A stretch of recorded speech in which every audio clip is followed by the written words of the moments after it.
네, 오늘은 요한복음 1장 14절의 말씀으로 이 말씀이신 예수님에 대해서 함께 나누려고 합니다.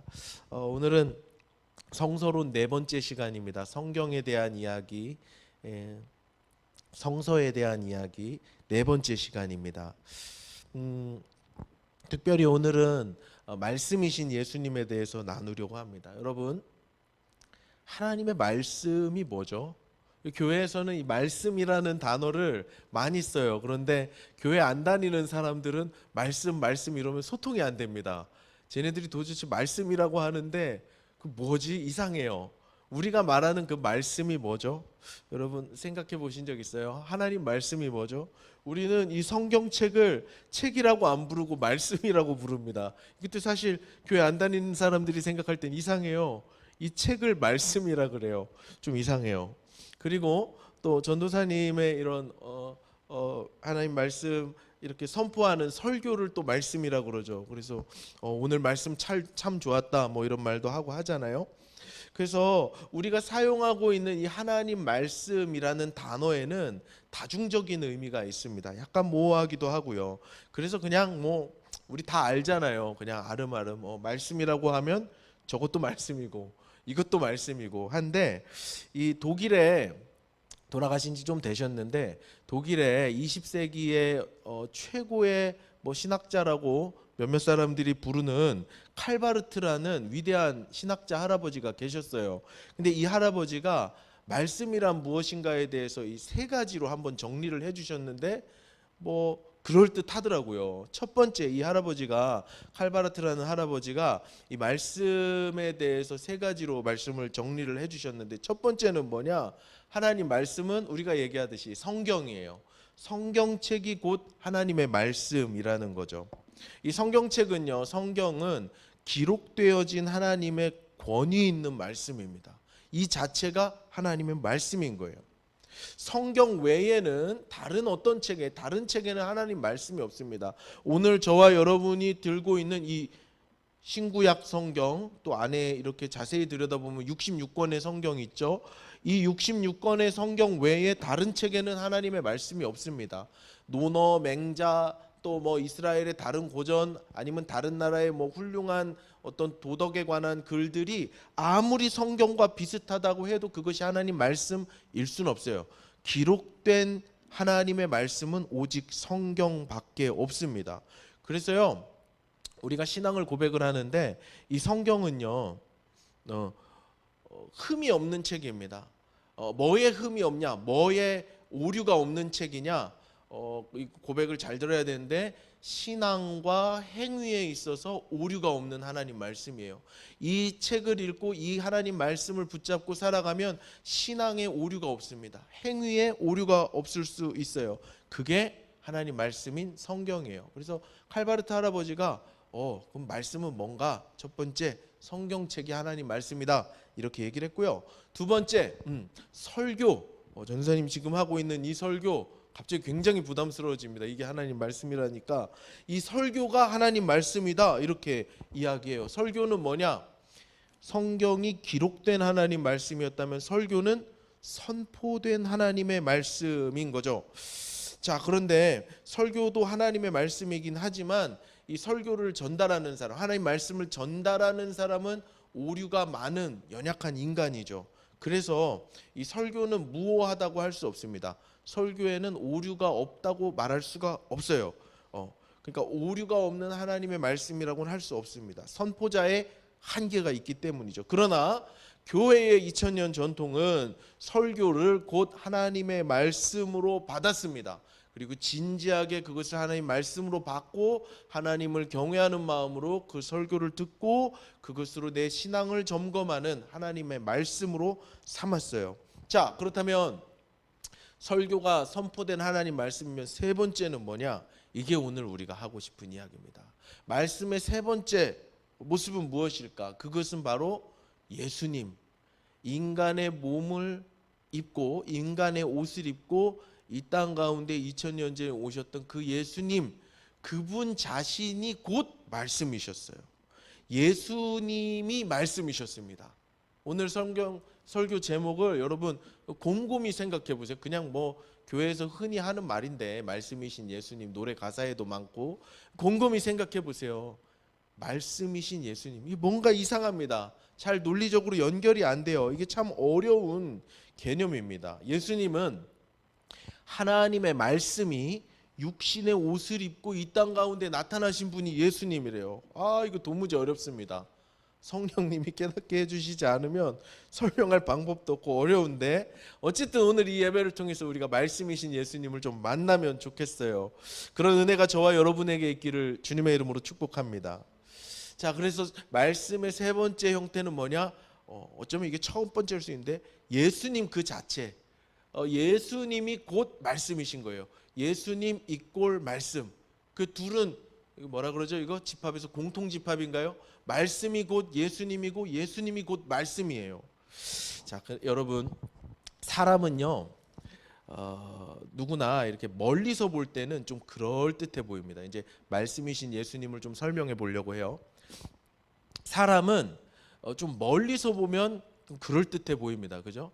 지금 카메라가 꽤 멀리 있는데요. 어때요? 전사님 좀 그럴듯해 보이지 않습니까? 예. 제가 절대로 줌을 당기지 말라 그랬어요. 가까이서 보면 끄고 싶더라고요, 저도. 예. 그래서 여러분들이 꺼버릴까봐 절대로 줌을 당기시면 안 됩니다 라고 주문을 했어요. 사람은 멀리서 볼 때는 좀 그럴듯해 보여요. 그런데 이제 사람 가까이 가보면 조금 이상한 것들이 나타나기 시작하고, 이런 사람이었어? 실망스러운 부분들이 나타납니다. 여러분, 연예인들이 신비주의, 소위 신비주의를 표방하죠. 그런 이유가 여기 있어요. 연예인들이 연기를 하고 무대에서 굉장한 퍼포먼스를 할 때는 다 옷도 막 다이아몬드 같은 거 막 달아서 입고 화장도 이렇게 하고 멋지게 하는데, 그 사람의 일상생활 깊은 곳을 주도 면밀하게 관찰하면 그 신비가 깨지는 거예요. 연예인의 그 화려했던 아우라가 다 깨져버리니까 연예인들은 대중에게 자기의 삶을 노출하는 것을 꺼려합니다. 그들의 삶을 여과 없이 100%다 그대로 대중에게 공개한다면 아마 그 실망감을 갖는 팬들이 굉장히 많겠죠. 그냥 화려했던 스타가 아니라 그냥 뭐 나랑 나이 비슷한 어떤 아이돌 가수, 이렇게 생각할 수 있게 돼요. 정치 지도자분들도 마찬가지입니다. 리더들 마찬가지예요. TV에 나와서는 뭐 민생을 이야기하고 사회의 정의와 공의를 이야기하는 것 같지만, 실제로 그들의 삶 깊이 들어가기가 쉽진 않지만 깊이 들어가서 들여다보면 뭐 사실 뭐 민생이나 뭐 나라 복지 뭐 이런 거에 별 관심이 없고, 자기 연봉, 자기 부동산, 또 재산 증식, 자녀 양육, 이런 거에 관심이 있다는 것을 쉽게 알 수 있습니다. 그러니까 겉과 속이 다른 모습들이 인간의 모습이에요. 종교인이라고 이거 벗어날 수 있을까요? 아니에요. 저는 이제 직업이 종교인이지 않습니까? 전도사님이나 목사님 같은 종교인도 가까이 들어가 보면 다 냄새 나는 게 있어요. 우리 한국 기독교 역사에 레전드 같은 목사님이 계십니다. 실명을 거론하면 또 조금 덕스럽지 않은 것 같아서 레전드 목사님이 계세요.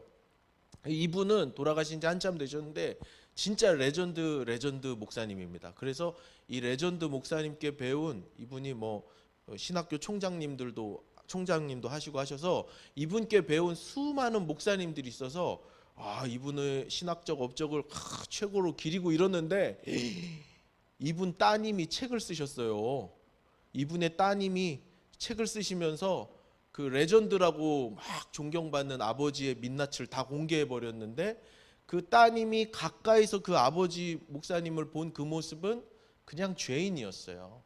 막 이렇게 거룩한 성자가 아니라 그 죄인의 모습을 아주 소상하게 이렇게 그렸더라고요. 자, 그러니까 뭐예요? 사람은 멀리서 볼 때는 괜찮아요. 가까이서 보면 다 그런 거예요.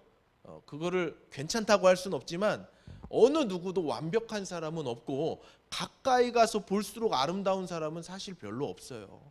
사람은 죄인이기 때문에 가까이 가면 냄새가 나기 마련입니다. 더러운 게 보이기 마련이에요. 요한이라는 사람은요, 오늘 본문을 기록한 요한복음의 저자 요한이죠. 요한이라는 사람은 예수님을 3년 동안 아주 가까이서 따랐던 예수님의 제자예요. 예수님의 제자가 12명이었는데 이 12명 중에서도 예수님의 어떤 핵심 멤버가 있었습니다. 딱 3명 있었는데 베드로, 야고보, 요한.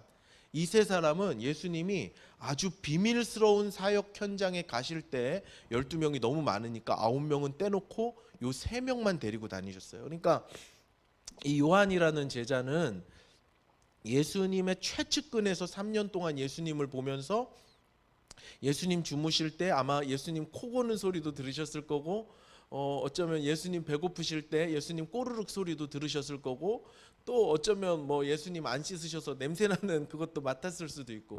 그러니까 요한은 예수님 아주 최측근에 3년 동안 붙어 다니던 제자였어요. 그리고 이 요한은 자부심이 있었는데 예수님이 날 제일 사랑해, 약간 이런 자부심이 있었어요. 12명 중에 예수님이 날 제일 사랑해, 이런 자부심이 있어서 이 사람이 요한복음에서 자기를 표현할 때는 요한이라고 쓰거나 나라고 표현하지 않고 예수께서 사랑하시는 제자, 이렇게 약간 자랑 섞인 말투로 자기를 표현하는 걸 볼 수 있습니다. 그러니까 요한은 예수님과 아주 가까이 있던 사람이었어요. 그 요한이 이 요한복음을 기록하던 시기가 언제냐면 예수님이 승천하시고 나서 한 50년이 지나요. 예수님이 승천하시고 한 50년이 지나, 그러니까 예수님과 이별하고 한 50년이 지나서 요한 아저씨도 이제 할아버지가 되어갈 때쯤에 하나님께로부터 사명을 받고 이 요한복음의 말씀을 적는 거예요. 그러면서 이제 예수님을 생각하는 거예요. 1장에서 처음 딱 적으면서 내가 예수님 얘기를 좀 써야 되는데 우리 예수님 어떤 분이셨을까 할 때 기록한 말씀이 바로 오늘 우리가 읽은 그 말씀입니다. 자, 오늘 본문을 한 번 더 읽어보도록 하겠습니다. 14절입니다. 1장 14절 말씀 시작. 말씀이 육신이 되어 우리 가운데 거하심에 우리가 그의 영광을 보니 아버지의 독생자의 영광이요 은혜와 진리가 충만하더라. 요한이 기억했던 그 가까이서 경험했던 그 예수님의 첫 번째 모습은 무엇이었느냐? 요한이 기억하는 예수님은 말씀 그 자체셨어요. 요한이 예수님을 생각할 때 다른 것부터 생각나는 게 아니라 말씀이신 예수님이 생각났어요. 요한복음 1장 1절 찾지는 마세요. 요한복음 1장 1절에 보면 태초에 말씀이 계시니 말씀이 곧 하나님이라고 그러고 그 예수님을 말씀으로 이렇게 이야기하면서 요한복음 1장이 쭉 이렇게 내려옵니다. 자, 요한이 예수님을 뭐라고 말하냐면 말씀이 태초부터 계셨던 그 하나님의 말씀이 육신이 되어서 사람이 되어서 우리와 함께 거했다고 이야기하고 있어요. 요한이 기억하는 예수님은 하나님 말씀 그 자체였어요. 예수님은 말씀과 분리되지 않았습니다. 예수님은 말씀과 분리할래야 할 수가 없는 그런 분이셨어요. 예수님이 곧 하나님 말씀이셨고 하나님의 말씀이 곧 예수님이셨어요.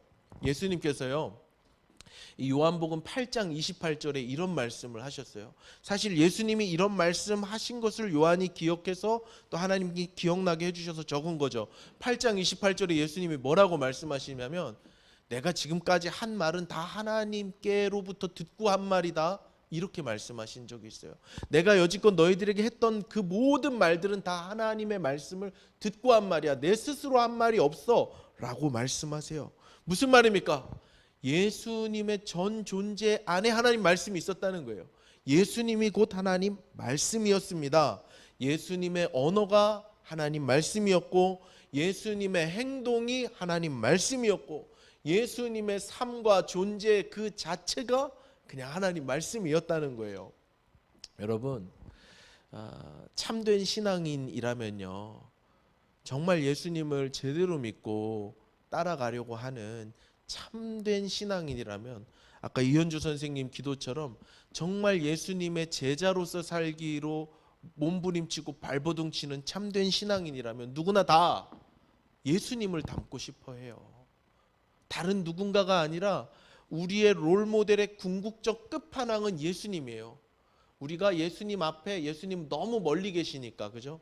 예수님은 우리랑 너무 차원이 다르잖아요.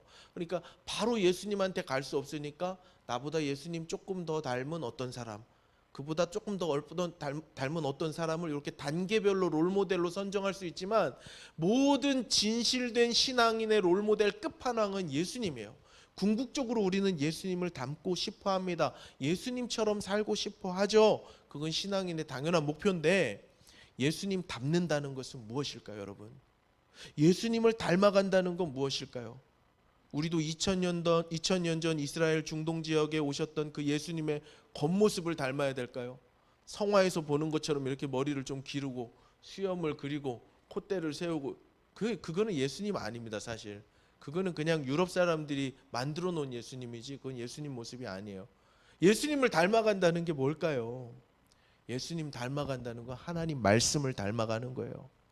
내 외모가 하나님의 말씀을 닮아가는 게 아니고요. 내 삶과 나의 존재 방식이 하나님의 말씀을 닮아가는 거예요.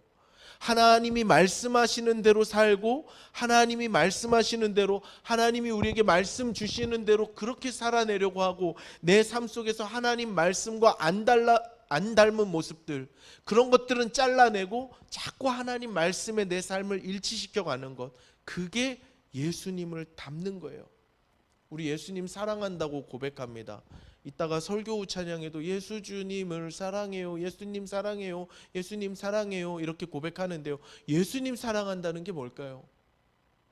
예수님 사랑한다는 게 뭘까요? 예수님 너무 추상적이고 또 사랑도 추상적이에요. 예수님 사랑한다는 것은 오늘 말씀에 비추어서 생각해 보면 말씀을 사랑하는 겁니다. 하나님 말씀 읽기를 좋아하고 하나님 말씀 듣기를 좋아하고 하나님 말씀을 사랑하는 거예요. 하나님 말씀의 애독자가 되는 겁니다. 하나님 말씀의 애청자가 되는 거예요. 그게 예수님 사랑하는 겁니다. 만약에 예수님을 사랑한다고 하면서 하나님 말씀에 관심이 없다. 예수님을 사랑한다 말하지만 성경에 대해 관심이 없고 말씀에 대해서 관심이 없다 그러면 우리의 그 사랑은 진실하지 못할 가능성이 아주 높습니다. 예수님이 말씀 그 자체이시기 때문에 그래요. 예수님 사랑하면 말씀을 사랑하는 겁니다. 예수님을 사랑하고 예수님을 만나고 싶다면 말씀을 가까이 하고 말씀 가까이 가는 거죠. 요한은요 예수님을 가까이에서 보면서 예수님이 하나님 말씀 그 자체 그 영광스러움이었다는 것을 깨달았어요. 두 번째, 요한이 예수님을 아주 가까이서 보면서 예수님의 모습을 보았는데 그 모습이 무엇이라고 말하냐면 우리 가운데 있는 영광이라고 말합니다. 오늘 본문 중간쯤에 보면 우리 가운데 있는 영광이라고 말하고 있어요.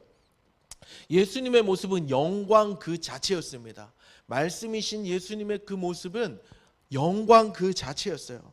여러분 영광이라고 하면 뭐가 떠오르세요? 바울이 동생 영광이? 영광 뭔가요? 남자아이 이름인가요? 아닙니다. 국어사전을 찾아봤어요. 국어사전은요 영광을 빛나고 아름다운 영예라고 정의하고 있습니다. 뭐 영예가 뭔지 또 어려운데 그것도 찾아보진 않았고 뭔가 빛나고 아름다운 것을 영광이라고 하죠. 빛나고 아름답고 뭔가 반짝거리면서 찬란한 그것을 영광이라고 해요. 그게 물질적인 것이든 아니든 그죠? 조금 어려운 말로 하면 형 이상학이든 형 이하학이든 뭔가 반짝반짝거리면서 찬란하고 고급스러운 그것을 영광이라 그래요. 자, 그런데요, 여러분. 그래서 이 뭔가 찬란하고 반짝거리고 아름답고 빛나고 아름다운 그것은 영광인데 그래서 그것은 어쩌면 우리의 현실의 삶과는 조금 멀리 있어요. 그렇죠? 영광스러운 일은 우리 삶에 보편적으로 흔하지 않고 조금 멀리 있습니다. 그래서 우연찮게 그 영광이라는 것에 다다라서 그것을 캐치하면 굉장히 감격스러워하죠. 이런 예를 들 수 있어요. 올림픽에서 금메달을 따는 것은 모든 운동선수들의 꿈입니다. 인생에서 딱 한 번만이라도 금메달을 따는 것을 운동선수라면 누구나 꿈을 꾸죠. 올림픽에서 금메달을 따는 건 쉽지 않아요. 올림픽이 4년에 한 번 개최되잖아요. 그리고 올해는 올림픽도 안 됐잖아요. 4년에 한 번 나에게 기회가 오는데 그것도 우리나라에서 국내에서 경쟁해서 1등이 되어야 되고 찬이가 테니스를 치잖아요. 우리 TIC에서. 찬이 이거 보고 있니? 보고 있으면 댓글을 달거라. 자, 국내에서 국가대표가 돼서 1위가 돼야 되고 전 세계에서 잘한다는 사람이 경쟁을 해서 1위를 해야 합니다. 그러니까 올림픽의 금메달이라는 영광은 얼마나 따기 어려운 거예요. 그러니까 올림픽을 따면 다 영광스러워하죠. 그리고 이렇게 그 운동선수의 집이나 마을 입구에는 현수막이 딱 걸립니다. 장하다, 대한의 용사, 한찬이, 뭐 테니스 우승 뭐 이렇게 붙잖아요. 영광스러워하는 거는 누구나 가질 수 없어요. 연예인들이 연말이 되면 시상식이나 연예대상 같은 데서 수상을 딱 합니다. 나무주연상, 여우주연상 뭐 이런 아주 대상 같은 큰 상을 받으면 탁 하고 막 웁니다. 그죠? 또 울어야 뭔가 좀 진정성이 있어 보여. 안 울면 건방져 보이고 막 울면서 뭐라 그래요? 아, 이 영광을 뭐 우리 하나님께 올립니다. 이런 사람도 있고 이 영광을 뭐 안용현 감독님과 함께 하고 싶습니다. 뭐 이렇게 하잖아요. 자, 영광이라는 거는 누구나 누릴 수 없는 거예요. 현실로부터 조금 멀리 있고 그래서 보편적이지 않은 겁니다. 네, 모든 상이 다 이렇게 주어지는 거는 영광이라고 할 수 없어요. 요즘에는 어떤지 모르겠는데 전도사님이 학창 시절에는 개근상이 굉장히 흔했어요. 아마 선생님들 대부분은 개근상이 흔한 시대에 다녔을 텐데 그래서 졸업할 때 개근상장을 하나 받으면 왜냐면 이 개근상을 한 200명이 받아가거든요. 그러니까 이 개근상은 사실 영광스럽지가 않았어요. 요즘도 그러나 옛날 애들은 갈 데가 학교밖에 없어서 그냥 해 뜨면 학교 갔어요. 그러니까 누구나 다 개근을 했기 때문에 개근상은 영화롭지 않았어요. 자, 그런데 요한이 예수님을 봤는데 예수님은 영광이셨는데 더 놀라운 것은 그 예수님의 그 완벽한 영광이 어디에 있어요? 우리 가운데 거하고 계신다는 거죠. 예수님이 그 아름다운 영광, 요한이 본 예수님의 그 아름다운 영광이 우리 가운데 우리 한 복판에 들어와 있었다는 겁니다. 사랑하는 여러분, 예수님의 영광은 이 세상 어떤 것과도 비교할 수 없는 아름다운 영광입니다. 그런데 놀라운 것은 그 영광이 지금 나의 삶의 한복판에 들어와 있다는 것이에요. 원래는 영광이라는 것은 삶에서부터 좀 떨어져 있어야 더 빛나고 더 찬란해 보이는 법인데 예수님의 영광은 우리 같은 죄인들의 삶의 한복판까지 찾아오시고 저와 여러분 같은 한없이 연약한 자들 가까이 들어오신 거예요. 인간은 가까이 보면 가까이 볼수록 지저분하고 더러운 것밖에 없는데 예수님의 그 영화로운 모습으로 더러운 인간들과 한복판에서 함께 계시는 거예요. 이거 엄청 놀라운 겁니다. 하나님의 영광의 본체가 예수님이신데 하나님의 영광의 본체가 우리 가운데 계시는 거예요. 그게 바로 예수님이셨고 그게 바로 하나님의 말씀이셨습니다. 사랑하는 여러분, 하나님의 말씀이신 예수님은 오늘도 가장 영화로운 모습으로 오늘 여기에 저와 여러분이 예배드리고 있는 이곳 가운데 함께 계시는 줄로 믿습니다. 자, 마지막으로 우리가 살펴보고 싶은 것, 그러니까 요한이 말씀이신 예수님을 기억하면서 예수님의 모습에서 봤던 세 번째는 바로 은혜였습니다. 오늘 본문 읽어보면 은혜와 진리인데요, 은혜에만 대해서 오늘 이야기를 하려고 합니다. 은혜는 뭡니까 여러분? 은혜가 뭐죠? 영광, 은혜 뭐 이거 다 사람 이름 같은데 은혜는 여학생 이름이 아니죠. 은혜는 역시 국어사전을 조사해봤어요. 국어사전에는 고맙게 베풀어주는 신세나 혜택이라고 나와 있습니다. 기독교에서는 흔히 이렇게 정의를 하죠. 받을 수 없는, 자격 없는 사람에게 주어진 어떤 선물, 은혜로 받았다는 거. 은혜라는 건 뭐냐면요, 내가 자격이 있어서 내 노력으로 대가로 공로로 받은 것이 아닙니다. 나는 전혀 받을 자격이 없는데 그냥 거저 주어지는 것이 은혜예요. 그런데 요한이 기억하는 하나님의 말씀이셨던 예수님은 은혜로 충만하신 예수님이었다고 말합니다. 요한은 증언해요. 예수님은, 내가 가까이서 본 예수님은 항상 은혜가 흘러 넘쳐 나오는 분이셨어요. 예수님 안에 은혜가 차고 넘쳐서 예수님 존재 밖으로 가까이 있는 제자들에게로, 또 멀리 있는 사람들에게로, 또 멀리 저 역사의 저 끝에 있는 미래에 있는 사람들에게까지 예수님의 은혜는 흘러나오는 거예요. 예수님으로부터 그 충만한 하나님의 은혜가 흘러나오더라는 것입니다. 예수님은 은혜가 흘러 넘치는 분이에요. 그래서 여러분 잘 들으세요.